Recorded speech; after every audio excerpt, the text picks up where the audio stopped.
les fouinards, je profite de ce message pour dire un très grand merci à tous ceux qui me soutiennent sur Patreon et qui nous permettent au Matou et à moi de continuer à créer de nouveaux épisodes en toute sérénité. Et pour du contenu exclusif à venir, rendez-vous sur mon Patreon. Le Matou, t'as bien mis le lien dans la bio et sur les réseaux, hein?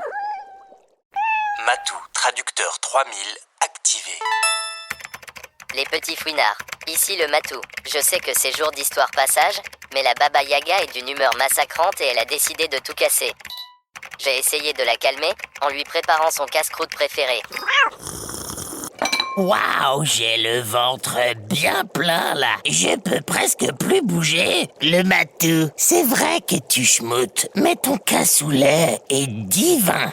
Ah, je dois vous avouer, les petits fouinards, que ce matin, ça a été un tout petit peu la folie ici. Vous voyez, je me suis réveillé, comment dire, oui voilà, je me suis réveillé du mauvais pied. 7h, 9h... Mon réveil sonne. Réveil en 2... Allez, zou. Et à peine je pose le pied par terre que... Aïe! Le Matou avait laissé traîner mon trousseau de clés pile à cet endroit. Je sais que c'est toi qui l'as mis là. Et les fouinards le savent aussi. Ouh.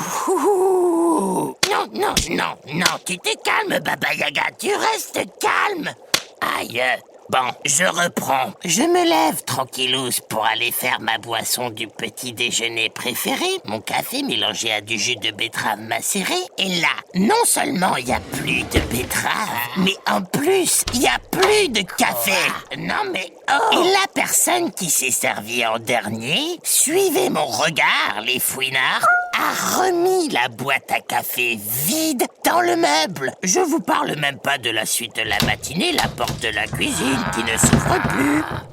Aïe, mon pied! Le Matou! Mais c'est en arrivant pour déjeuner, ça va me remonter le moral quand l'appétit va... Quoi? Là, vraiment, c'était la goutte d'énervement qui a fait déborder le haricot qui courait sur mon dos. Le Matou a mangé toutes mes craquignolettes goût saucisson. Et là, les fouinards, franchement, c'était pas beau à voir. Là, tout ça pour vous dire que j'ai tout complètement et entièrement la faute du Matou. De quoi? Qu'est-ce que tu dis, le Matou? Ah mais oui, ça fait une éternité que je l'ai pas raconté celle-là. Les fouinards, vous ne quittez pas s'il vous plaît. Le Matou devait se sentir un peu coupable et il a eu une très bonne idée d'histoire à raconter. Alors, attends, par contre, où est-ce qu'elle est rangée? Ah oui, non, elle est pas rangée. Ça veut dire qu'elle est avec la vaisselle du Noël de l'année passée. Là, t'y voilà, petite histoire, passage et indisciplinée. Je te tiens, tu ne peux plus m'échapper. Tu vas parfaitement convenir pour cette journée et pour calmer mes nerfs en carton-papier. Parce que oui, les petits fouinards, oui, vous comprenez, cette histoire n'est pas une histoire comme toutes les autres. Pour une fois, le personnage principal ne sera pas vraiment de notre côté. Et vous allez voir, tout ce qui va lui arriver, comment vous dire, il l'aura bien cherché. Ah oui, je sens déjà que mes nerfs se calment. Ah, mais vous entendez ce bruit, ces petites clochettes qui se rapprochent au loin et ce frottement sur la neige. Oh oui, mais c'est bien ça, c'est un traîneau. Nous sommes au milieu d'une étendue de glace désertée. Et un attelage tiré par 2 grands chevaux file à toute vitesse. Ya! Allez! Vite, cocotte! Tu donnes tout! Et sur son traîneau, les petits fouinards, habillés d'un grand manteau luxueux et de fourrure de renard, pauvre petit renard, un riche baron. Plus vite! Il est habitué à ce qu'on lui obéisse, et lorsqu'il crie à son cocher, Vite! le cocher est obligé de fouetter plus fort encore ses pauvres chevaux. Encore plus vite, allez! Cocher, fouettez ces sales bêtes qui refusent d'aller plus vite! Il a dit plus vite. Mais non, mais oh, il va pas bien lui ou quoi là? C'est des chevaux, c'est pas de la crème chantilly à la fin. On va intervenir, le matou. Je suis pas d'accord qu'on maltraite les animaux comme ça, moi. Non, c'est non. Tenez-vous bien, les petits fouinards, ça va être un peu technique. Et la Baba Yaga va faire l'étalage de tout son savoir-faire. Ah, mais pousse-toi, le matou, c'est pas possible d'être dans mes pattes tout le temps. Et juste là, au virage, alors que l'attelage fonce à toute berzingue, au milieu d'un petit village, je me glisse dans la neige de la route et avec un léger souffle de magie, je transforme la poudreuse de la route en un verglas décapant. 3, 2,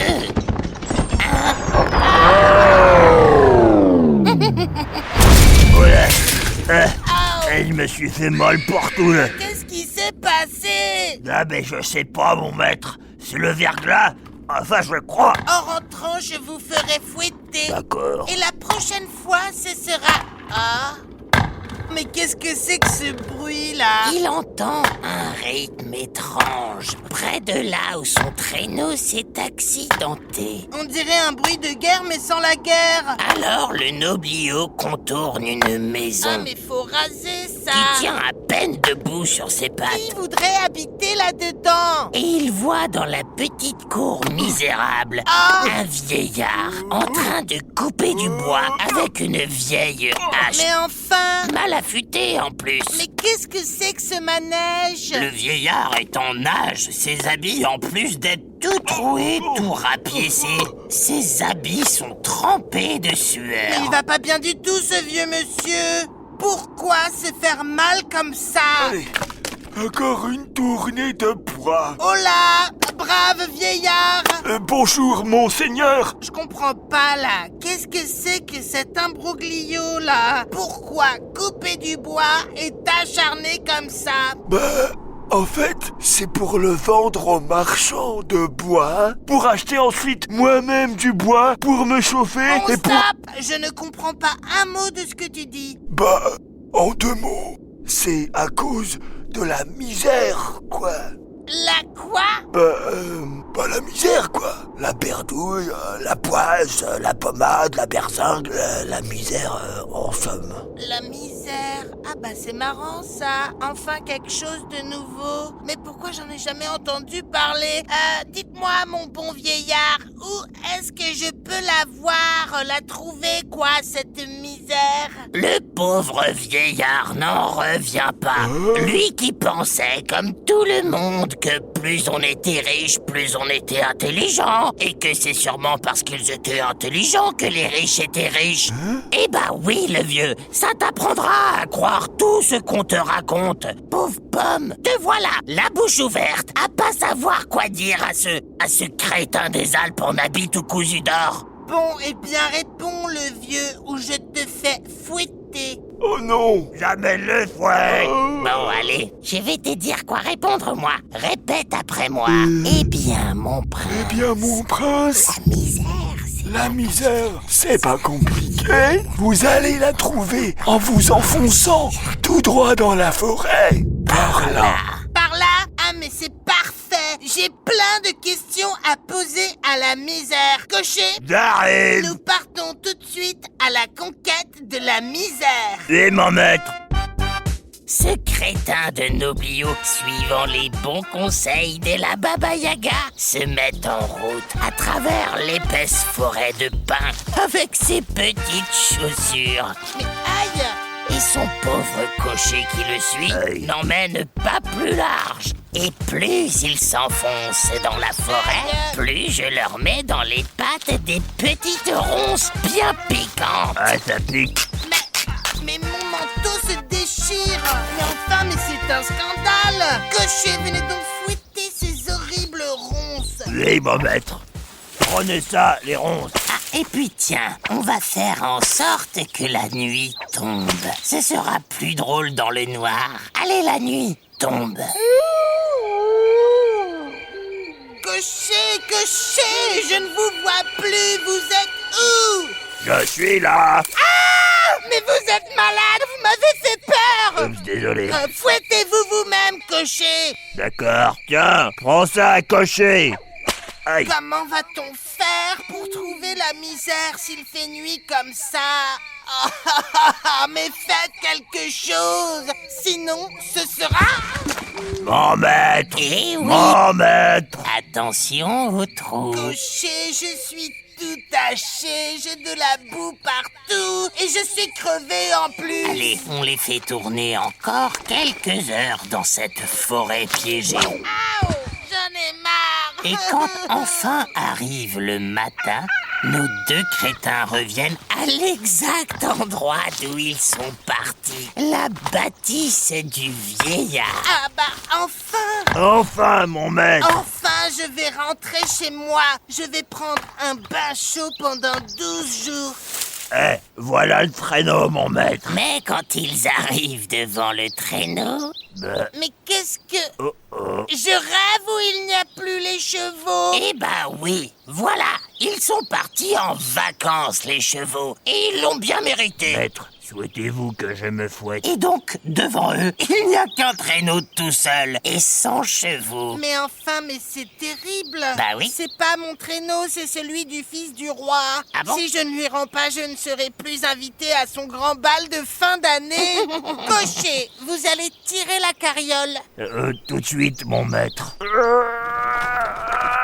C'est trop lourd. Il faut m'aider, là. Mais quelle horreur! Je vais devoir utiliser mes deux mains si douces. À la une, à la... Non, c'est moi qui compte. Ok. 1, 2, 3. Ah! C'est lourd. Mais poussez un peu, mon Dieu. Je fais ce que je peux. Quelle misère. Eh oui. Quelle misère! Et on raconte d'ailleurs qu'encore aujourd'hui, nos deux crétins n'ont toujours pas retrouvé le chemin de la maison. Comme quoi, il faut éviter de trop l'énerver, la Baba Yaga. Tu entends le matou? Sinon, on finit plein de boue à tirer la misère du monde sur son dos avec des habits tout déchirés. Voilà! Ah, cette histoire, elle me fait un bien fou. C'est fou, ça. Je me sens un peu comme si j'avais fait 15 fois le tour du pâté de maison en courant. Vous voyez, les fouinards? Ah, d'ailleurs, en parlant de pâté, c'est l'heure du goûter, non? Mais oui, c'est l'heure du petit casse-dalle pour la Baba Yaga. Une bonne tranche de pâté en croûte bien grillée. J'en ai gardé de Noël dernier, juste là. Dans ce... Quoi? Le pâté a disparu. Mais qu'est-ce que c'est que ça? Mais c'est du poil de matou, ça. Bien joué, le matou. Bien joué, bravo. Profite bien de ta victoire et de ton pâté, maudit matou. Parti ne laissez pas encore, mais la Baba Yaga va passer à l'action. Un jour, dans ton dos, dans ta gamelle, sans que tu t'en doutes le moins du monde, je vais venir manger toutes tes croquettes super premium. Je vais tout manger. Tu n'auras plus rien, le matou. Oh oui, voilà, c'est ça. Je vais mettre mon plan diabolique à exécution et je deviendrai la reine du monde. Oh là, waouh, ça débloque total là-dedans. Bon, bah je vais faire un petit dodo. Tu me réveilles pas, le matou.